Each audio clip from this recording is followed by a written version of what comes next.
Assalamualaikum warahmatullahi wabarakatuh. Bismillahirrahmanirrahim. Alhamdulillahi rabbil alamin.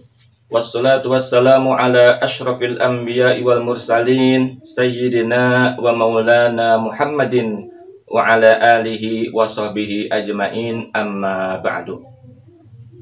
Pertama-tama, puji syukur marilah kita panjatkan kehadirat Allah Subhanahu wa Ta'ala atas segala rahmat, segala nikmat yang telah diberikannya kepada kita semua.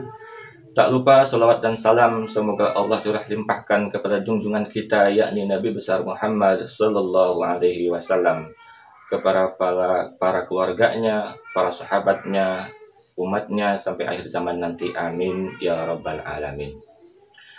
Hadirin wal hadirat, para pemirsa yang budiman yang saya hormati, mengutip dari Badan Nasional Penanggulangan Bencana atau yang suka disingkat BNPB, bahwasanya di awal tahun 2021 ini terjadi lebih dari 250 bencana di seluruh wilayah Indonesia.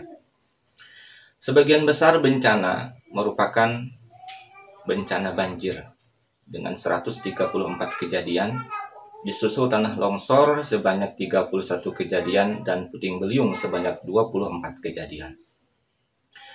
Serangkaian bencana di awal tahun 2021 itu menyebabkan kurang lebih 200 orang meninggal, juga lebih dari 2.700 orang mengalami luka-luka, sebanyak 9 orang dinyatakan hilang, dan mereka yang menderita serta mengungsi mencapai 2 juta orang.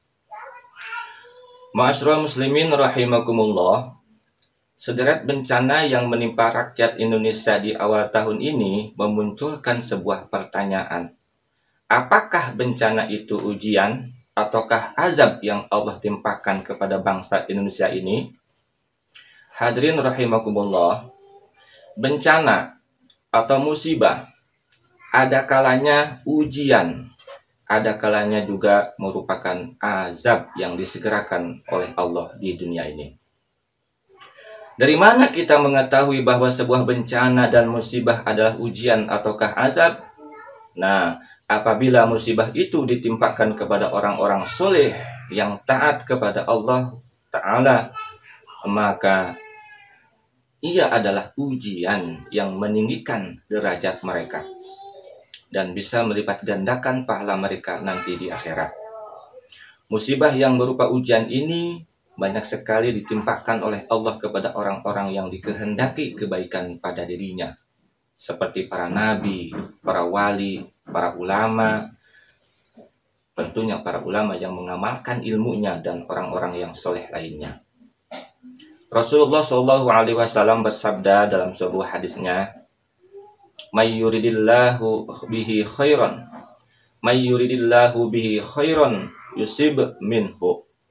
Yang artinya, siapa yang Allah kehendaki kebaikan pada dirinya, maka Allah akan menimpakan musibah kepadanya. Dari hadis ini dapat dipahami bahwa seseorang yang dikehendaki kebaikan dan derajat yang tinggi pada dirinya, maka Allah melindunginya dari musibah agama dan menimpakan berbagai musibah dunia pada dirinya, pada anaknya, hartanya, atau orang yang ia cintai. Musibah agama adalah seperti meninggalkan sholat 5 waktu, kemudian berjudi, berzina, mencuri, dan lain sebagainya. Sedangkan musibah dunia sangat banyak sekali bentuknya, diantaranya kemiskinan, sakit, kemudian ditinggal mati orang yang dicintai, diperlakukan buruk sama orang lain, dan lain sebagainya. Nah, semakin taat seseorang dan semakin banyak ia melakukan kebaikan, maka semakin besar pula dan berat ujian yang Allah timpakan kepadanya. Sebagaimana kita tahu, manusia yang paling taat adalah para nabi. Nah, musibah yang menimpa mereka, para nabi, tentu lebih banyak dan lebih berat dibandingkan dengan manusia pada umumnya. Misalkan saja Nabi Nuh. Nabi Nuh itu diuji dengan anak dan istrinya yang tidak mau beriman. Beliau juga dicaci dan seringkali dipukuli sampai pingsan ketika beliau menyampaikan dakwah kepada umatnya. Kemudian Nabi Ibrahim diuji dengan dilemparkan ke api yang berkobar-kobar dan tidak dikaruniai dan tidak diberikan anak sampai usia lanjut. Kemudian Nabi Zakaria meninggal dengan sebab digergaji sama umatnya. Nabi Yahya kepalanya dipenggal.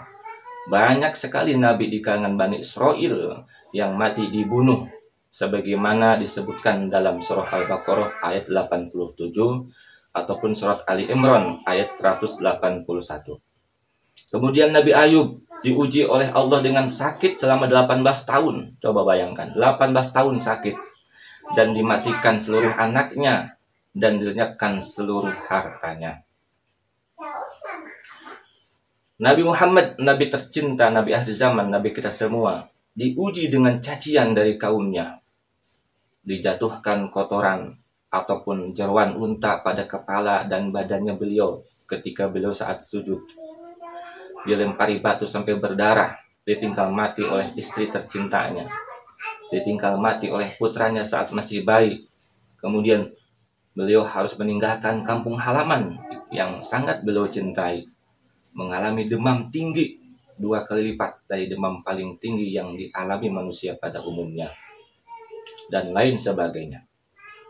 Oleh karena itu, baginda Nabi Muhammad SAW bersabda, "Asyadun nas balaan al-anbiya summal amsal fal amsal. Yubtalar rajulu ala hasabi dinih." Manusia yang paling berat musibahnya adalah para nabi, kemudian orang-orang yang ada di bawah derajat mereka, kemudian orang-orang yang di bawah derajat mereka. Seseorang diuji berdasarkan sekuat apa ia pegang teguh agamanya.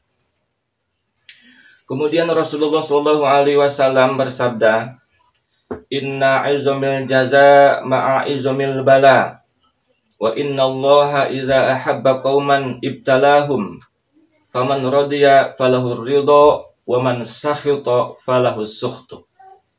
Maknanya, sesungguhnya pahala yang besar itu didapatkan melalui musibah yang besar pula.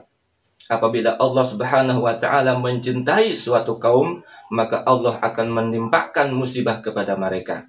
Barang siapa yang ridho, maka Allah meridhoinya, dan barang siapa yang tidak ridho, maka Allah murka kepadanya. Ma'asyiral muslimin rahimakumullah. Sedangkan bencana dan musibah yang merupakan azab adalah yang ditimpakan kepada para pelaku dosa dan pelaku maksiat. Allah Subhanahu wa Ta'ala berfirman, "A'udzu billahi minasyaitonir rajim. Wa ma asabakum min musibatin fabima kasabat aydikum wa ya'fu 'an katsir." Quran surah Asy-Syura ayat 30. Artinya, dan musibah apapun yang menimpa kalian itu adalah disebabkan oleh perbuatan dosa kalian sendiri. Dan Allah memaafkan, banyak memaafkan dari kesalahan-kesalahan kalian jikalau kalian bertobat. Dalam sebuah hadis Rasulullah SAW juga bersabda, "Idza aradallahu bi'abdihil khaira ajjala lahul 'uqubah fid dunya, wa idza aradallahu bi'abdihi syarra amsaka anhu bidzambih hatta yuwafiya bihi yaumal qiyamah." Artinya, jika Allah menghendaki kebaikan pada hambanya, maka Allah menyegerakan baginya azab di dunia. Dan jika Allah menghendaki keburukan pada hambanya, maka Allah menahan azab kepadanya di dunia, meski ia terus berbuat dosa, sehingga azab itu akan ditimpakan nanti kepadanya pada hari kiamat. Na'udzubillahi min dzalik. Hadirin wal hadirat yang saya hormati dan mudah-mudahan Allah muliakan. Kemudian yang paling terpenting sekali untuk diperhatikan bahwa ada sebuah hadis yang berbunyi, "Innan nasa idza ra'aul munkara falam yughayyiruhu yushiku ay ya'ummahumullahu bi'iqab."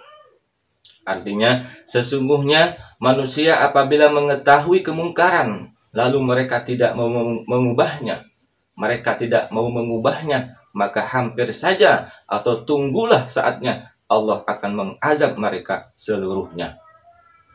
Hadis ini memberikan pemahaman kepada kita bahwa jika di suatu daerah terdapat kemungkaran yang merajalela dilakukan, tapi tidak ada satupun yang mengubahnya dengan amar ma'ruf dan nahi mungkar, maka azab Allah akan menimpa kepada mereka yang berbuat kemungkaran, tapi juga ditimpakan kepada orang-orang soleh yang enggan beramal ma'ruf dan bernahi mungkar. Kemungkaran adalah seperti paham-paham yang menyimpang dari ajaran para ulama ahlu sunnah wal jamaah. Kemudian seperti zina, judi, meminum minuman keras, korupsi, mengganggu kerukunan masyarakat, berbuat kekacauan, dan lain sebagainya. Ma'asyiral muslimin rahimakumullah, dari penjelasan tadi maka dapat disimpulkan beberapa hal. Yang pertama, bagi seorang mukmin, musibah yang menimpanya, baik musibah itu ujian ataupun azab, adalah kebaikan baginya apabila dihadapi dengan sabar dan ridho.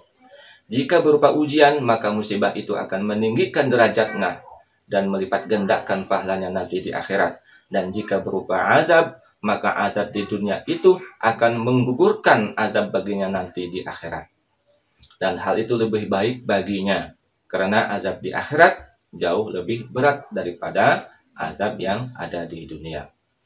Yang kedua, sedangkan bagi orang kafir, bencana dan musibah apapun yang menimpanya di dunia ini tidaklah bermanfaat sama sekali baginya nanti di akhirat. Yang ketiga, jika seseorang mulai berbuat taat dan mulai meninggalkan hal-hal yang diharamkan, lalu ditimpa berbagai musibah, maka itu adalah ujian baginya. Apakah ia akan terus melanjutkan ketaatan, ataukah ia kendor semangat lalu meninggalkan ketaatan itu. Yang keempat, jika seseorang ditimpa musibah dan bencana setelah ia berbuat maksiat dan dosa, maka yang semestinya dia lakukan adalah menyegerakan tobat dengan sungguh-sungguh dari semua dosa yang pernah ia lakukan. Baginda Nabi SAW bersabda, "At-taibu minal dzambi kaman la dzanbalahu." Seseorang yang bertaubat dari dosa seperti orang yang tidak punya dosa. Kemudian yang kelima, kemungkaran jika sudah merajalela dan tidak ada satupun yang berupaya untuk mencegahnya, maka tunggulah saatnya Allah akan menurunkan azab kepada semuanya. Yang soleh maupun yang fasik, semuanya terkena azab. Semoga kita semua terhindar dari segala bentuk azab, baik di dunia maupun di akhirat. Amin ya rabbal alamin. Ma'asyiral muslimin rahimakumullah, itu saja yang dapat saya sampaikan pada kesempatan ini. Mohon maaf apabila ada kesalahan. Wallahu muwaffiq ila aqwamit thoriq. Wassalamualaikum warahmatullahi wabarakatuh.